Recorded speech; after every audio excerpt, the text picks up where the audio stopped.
सबसे पहली बात तो ये जो एसआईआर है उसकी आज की परिस्थिति में फुल फॉर्म बन चुकी है स्टीलिंग इंडियन राइट्स। इस देश के नागरिकों के अधिकार को छीनना, ये एसआईआर की फुल फॉर्म बन चुकी है।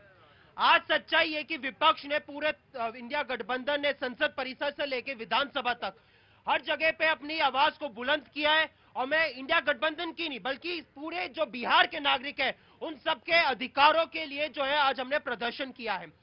ये जो एसआईआर है ये प्रभावित करेगा उन 3 करोड़ लोगों को।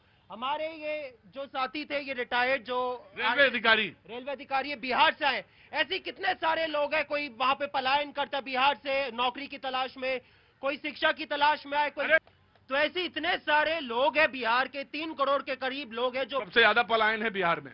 3 करोड़ के लोग करीब लोग जो है बाहर पलायन करके जाते हैं। वो 3 करोड़ लोग जो इससे प्रभावित होने वाले हैं। इससे जो है 60 लाख प्रतिशत जो इलाका है बिहार का वो बाढ़ से ज्यादा प्रभावित है। वो आप लोग अपनी जमीन को बचाएंगे, अपने घर को बचाएंगे, अपने कागजात दिखाते फिरेंगे? सच्चाई क्या है? मैं आपसे एक चीज पूछता हूं, वोट देने का अधिकार किसको है? इस देश के नागरिक को। अगर कोई इंसान वोट ही नहीं दे सकता मतलब क्या है कि आपने स्पष्ट रूप से मतलब इनडायरेक्टली कह दिया कि वो इस देश का नागरिक नहीं है। एक प्रकार से ये। दूसरी बात, जो बिहार में फर्जीवाड़ा हो रहा है, मैं आपको कुछ उसके उदाहरण बताता हूं अलग अलग जगह से। बेगूसराय में एक बीएलओ कहता है कि उनको ऊपर जो है सैलरी नहीं मिलने का धमकी मिली है अगर वो फर्जी फॉर्म नहीं भरेंगे। मैं भाजपा की जिला अध्यक्ष बीएलओ के साथ बैठ के जो फॉर्म को चेक कर रही थी, ये सवाल पूछा जाएगा कि भैया बीएलओ के साथ बैठ के आप क्या फॉर्म यहाँ पे कहना चाहता हूँ, जो यहाँ पे चिल्ला रहे थे। एक मैं आपको वीडियो अगर अनुमति मेरे को आप दे या नहीं तो पता नहीं, मैं एक सुनाना चाहता हूँ। उसमें एक जहानाबाद के आर्मी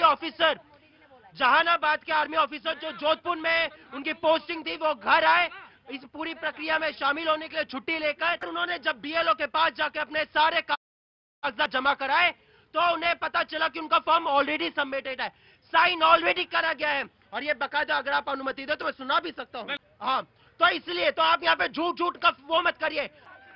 मैं यहाँ पे कहना चाहता हूँ, जो बीजेपी के प्रवक्ता यहाँ पे संसद को चलने को लेकर बड़ा कह रहे हैं, यहाँ पे शगुफा छोड़ा गया है। अब उसमें कितना सच है पता नहीं, अब मेरे को पता नहीं, अब आपको जानकारी तो बताइएगा।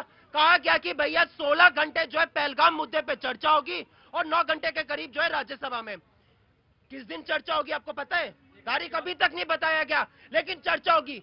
अरे भैया, आप कब चर्चा करेंगे? कल मोदी जी जो है विदेश जा रहे हैं, जब इस देश के प्रधानमंत्री सदन में नहीं होंगे तो आप कब चर्चा करेंगे? इस देश के प्रधानमंत्री को जवाब देना चाहिए। वो 2 बार जो सर्वदलीय बैठक हुई उसमें वो शामिल नहीं होते, सदन की कार्यवाही में वो शामिल नहीं हो रहे। तो इस देश की जनता को अधिकार नहीं है कि इस देश के प्रधानमंत्री आके जवाब दे कितनी बड़ी दुर्घटना हुई, उस पर प्रधानमंत्री कुछ